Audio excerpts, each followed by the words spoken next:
সুপ্রিয় শিক্ষার্থী, সবাই কেমন আছো?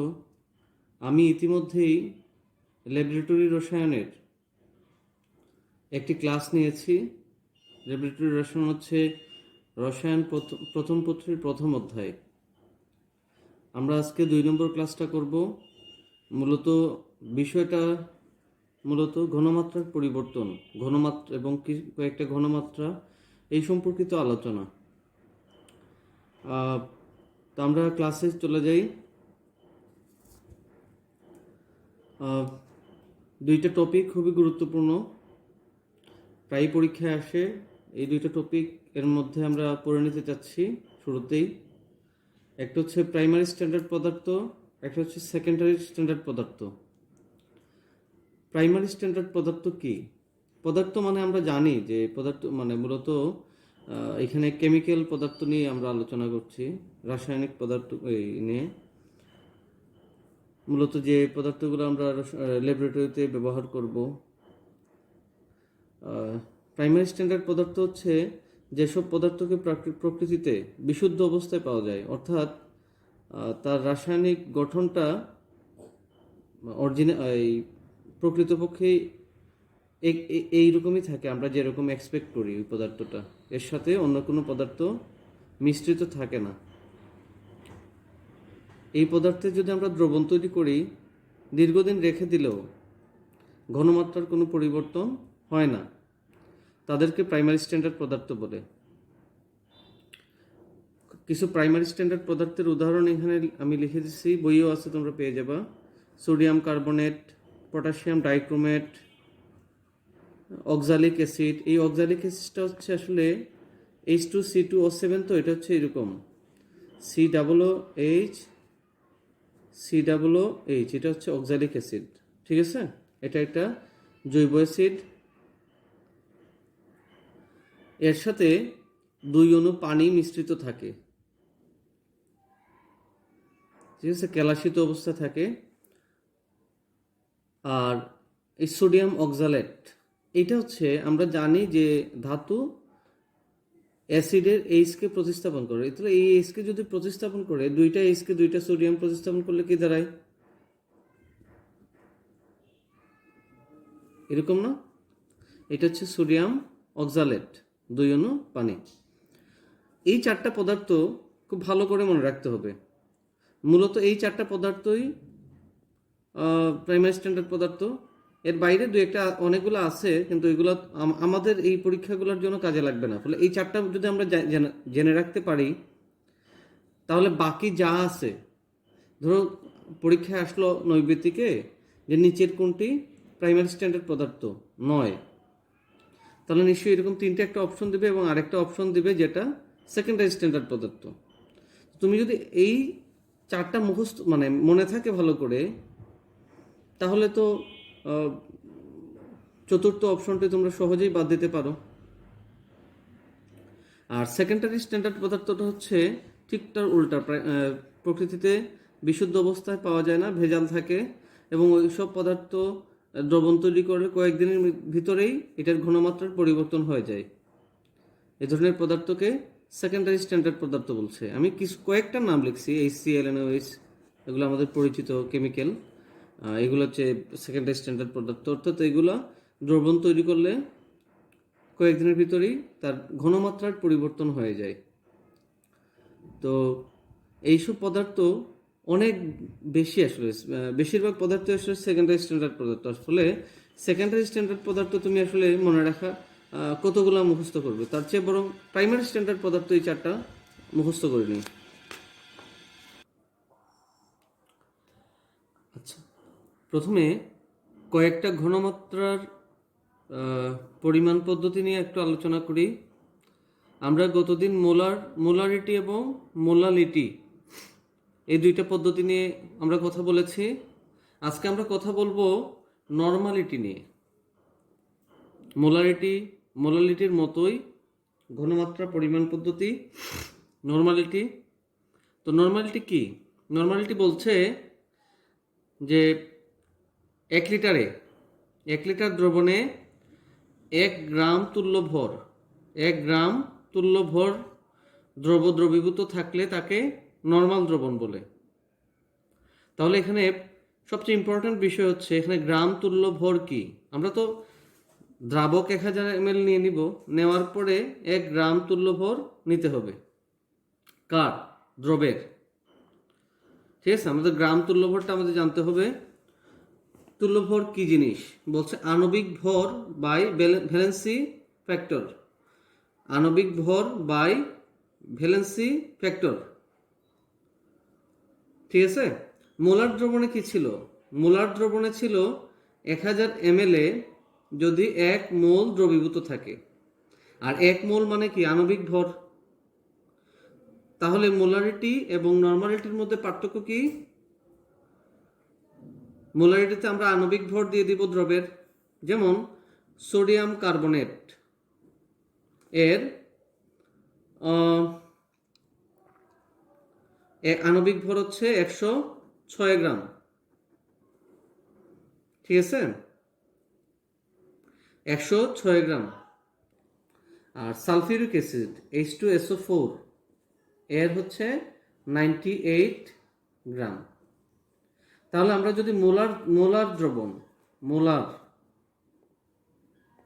দ্রবণ যদি প্রস্তুত করি, কি করব, 1000 ml এ সোডিয়াম কার্বনেটের দ্রবণ প্রস্তুত করতে হলে 106 গ্রাম সোডিয়াম কার্বনেট দেব, সালফিউরিক অ্যাসিডের দিলে 98 গ্রাম সালফিউরিক অ্যাসিড দেব। কখন, মোলার দ্রবণ প্রস্তুতের ক্ষেত্রে। আর যদি নর্মাল দ্রবণ প্রস্তুত করতে হয় আমরা কি করব, এই 106 গ্রাম অর্থাৎ আণবিক ভরকে সোডিয়াম কার্বনেটের ভ্যালেন্সি ফ্যাক্টর এবং সালফিউরিক অ্যাসিডের ভ্যালেন্সি ফ্যাক্টর দিয়ে ভাগ করব। এখন ভ্যালেন্সি ফ্যাক্টর কি জিনিস, ভ্যালেন্সি ফ্যাক্টর এখানে দেখো দুইভাবে আমরা চিন্তা করতে পারি। একটা হচ্ছে এখানে চার্জ, সোডিয়ামের চার্জ কত, +1 × 2, তাহলে কত হলো 2। তাহলে সোডিয়ামের ক্ষেত্রে ভ্যালেন্সি ফ্যাক্টর, তুল্য ভর হচ্ছে সোডিয়াম কার্বনেটের ক্ষেত্রে 106, আণবিক ভর, ভ্যালেন্সি ফ্যাক্টর হচ্ছে 2, তাহলে কত দাঁড়ালো 53 গ্রাম। ঠিক আছে।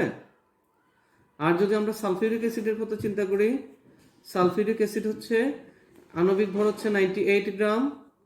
আর এখানে দেখো আরেকভাবে বলতে পারি, আমরা অ্যাসিডের ক্ষেত্রে অন্যভাবে বলতে পারি। এভাবে চার্জ না বলে আমি কি বলবো, আরেকভাবে বলা যায় যে কতটি রিপ্লেসেবল প্রতিস্থাপনীয় হাইড্রোজেন আছে, কয়টা প্রতিস্থাপনীয় হাইড্রোজেন আছে, 2।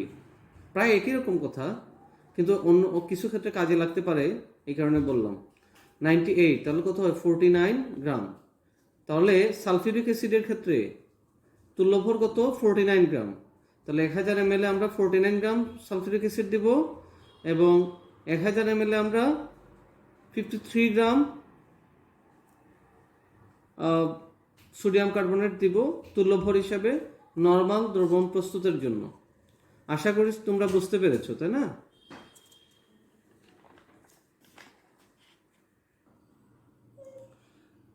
আরেকটা হচ্ছে ppm দ্রবণ। কোন দ্রবণের 10 লক্ষ ভাগে যে পরিমাণ দ্রবীভূত থাকে, 10 লক্ষ ভাগে, 10 লক্ষ মানে হচ্ছে 10⁶, 1 মিলিয়ন। এই যে ppm হচ্ছে পার্টস পার মিলিয়ন। ঠিক আছে, পার্টস পার মিলিয়ন বা ppm। তাহলে 1 মিলিয়নের মধ্যে কত ভাগ দ্রবীভূত আছে সেটাই হচ্ছে ppm। তো আমরা এইভাবে বলতে পারি দ্রবণের ppm ঘনমাত্রা হচ্ছে m/v × 10⁶। আচ্ছা, এটা কি হবে একটু অন্যভাবে আমি একটু দেখানোর চেষ্টা করি তোমাদের। আমরা শতকরা দ্রবণ, পার্সেন্টেজ, সেন্ট মানে কি 100 ভাগের 1 ভাগ, কিন্তু সেন্ট মানে হচ্ছে 100 ভাগের 1 ভাগ। তাহলে পার্সেন্ট যদি আমরা বলি, মানে 100-র মধ্যে কত ভাগ শতকরা দ্রবণ আমরা প্রস্তুত করি কিভাবে। শতকরা দ্রবণটাও অনেক এইরকমই, খেয়াল করো।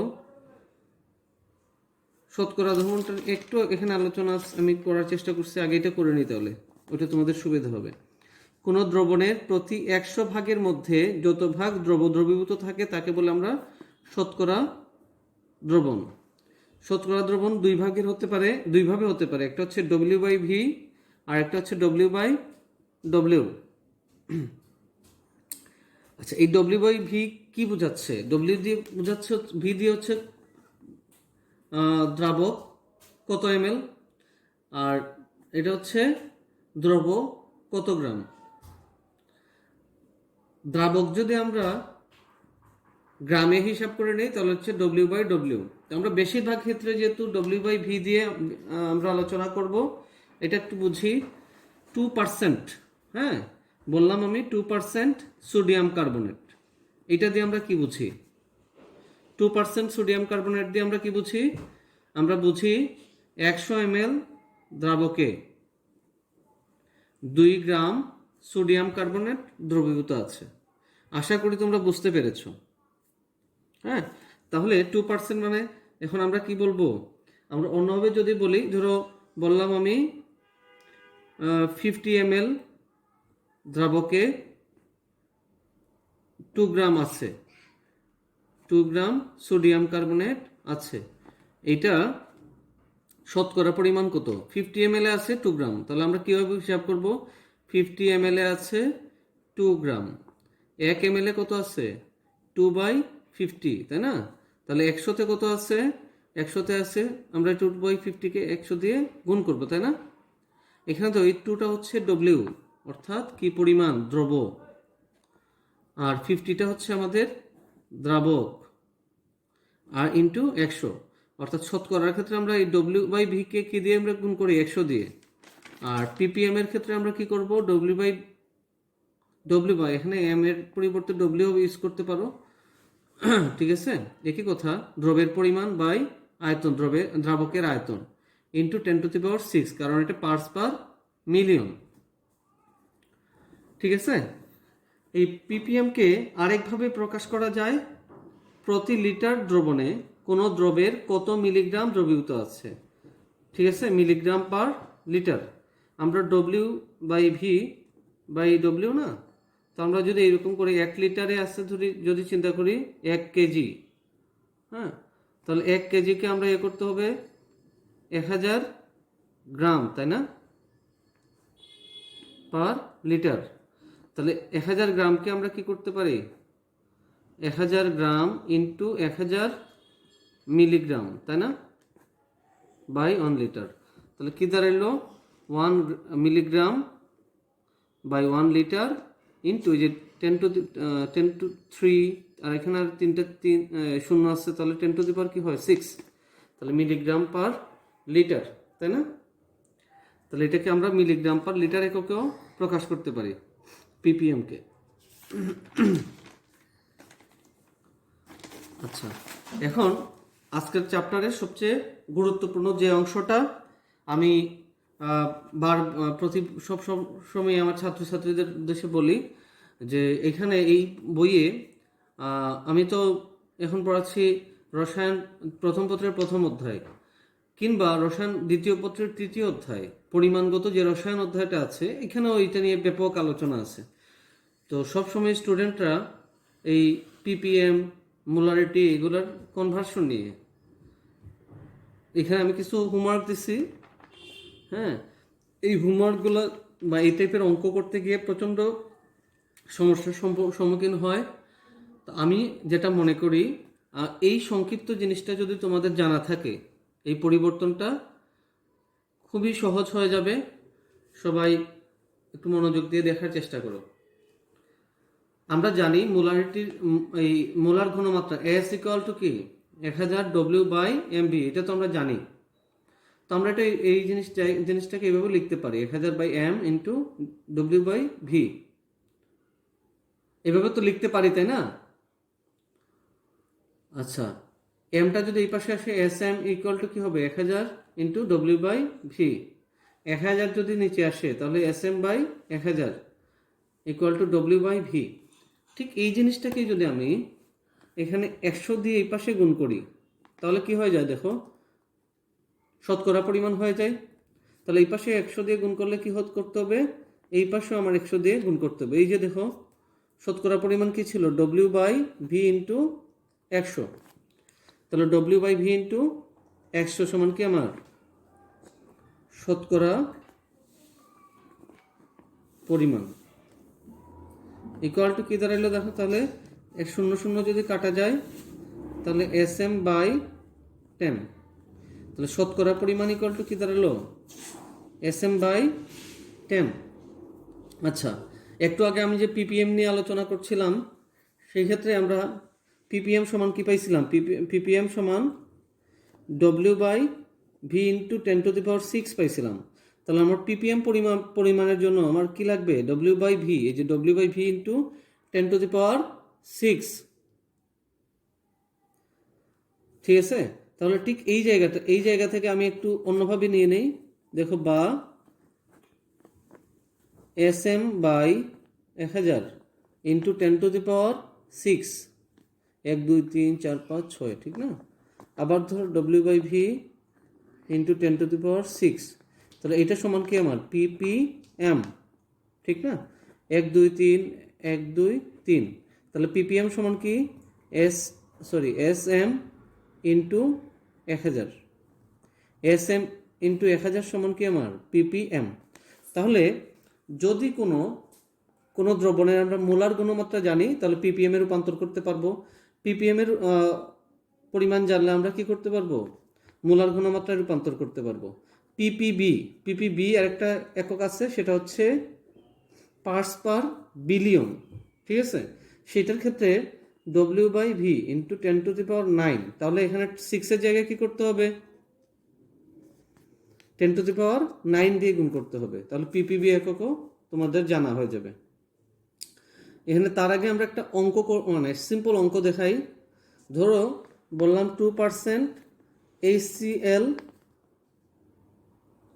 দ্রবণের মোলার ঘনমাত্রা কত, মোলার ঘনমাত্রা। তাহলে পার্সেন্ট একক থেকে আমরা কি নিতে হবে, মোলার এককে, মোলার। তাহলে এই সূত্র আমরা ব্যবহার করব। কত দেওয়া আছে আমার, 2%, 2, আর আমাদের বের করতে কি বলছে, S অর্থাৎ মোলার ঘনমাত্রা, S ইন্টু M হচ্ছে আণবিক ভর, M কত, এটা হচ্ছে 36.5/10। তাহলে আমি এখান থেকে এসটা বের করতে পারবো। ঠিক এইরকম কিছু অঙ্ক দেওয়া আছে, তোমরা এই অঙ্কগুলা বাড়ির কাজ হিসেবে করবে, ঠিক আছে? ঠিক এইরকম এই অঙ্কগুলা 1 2 3 4 5টা, এই 5টা অঙ্ক আছে, এই 5টা অঙ্ক বাড়ির কাজ হিসেবে করবে।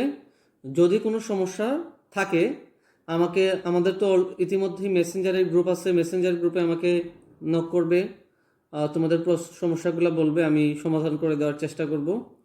আচ্ছা, আরেকটা অঙ্ক আমি করে দিই, তাহলে তোমাদের হয়তো সুবিধা হবে। হ্যাঁ, তো আরেকটা এরকম যদি অঙ্ক তোমাদের দেওয়া থাকে, আমি তো আগে কি করছি, পার্সেন্টেজ থেকে পিপিএম এ পার্সেন্টেজ থেকে আমি আগে মোলার ঘনমাত্রার একটা অঙ্ক করছি।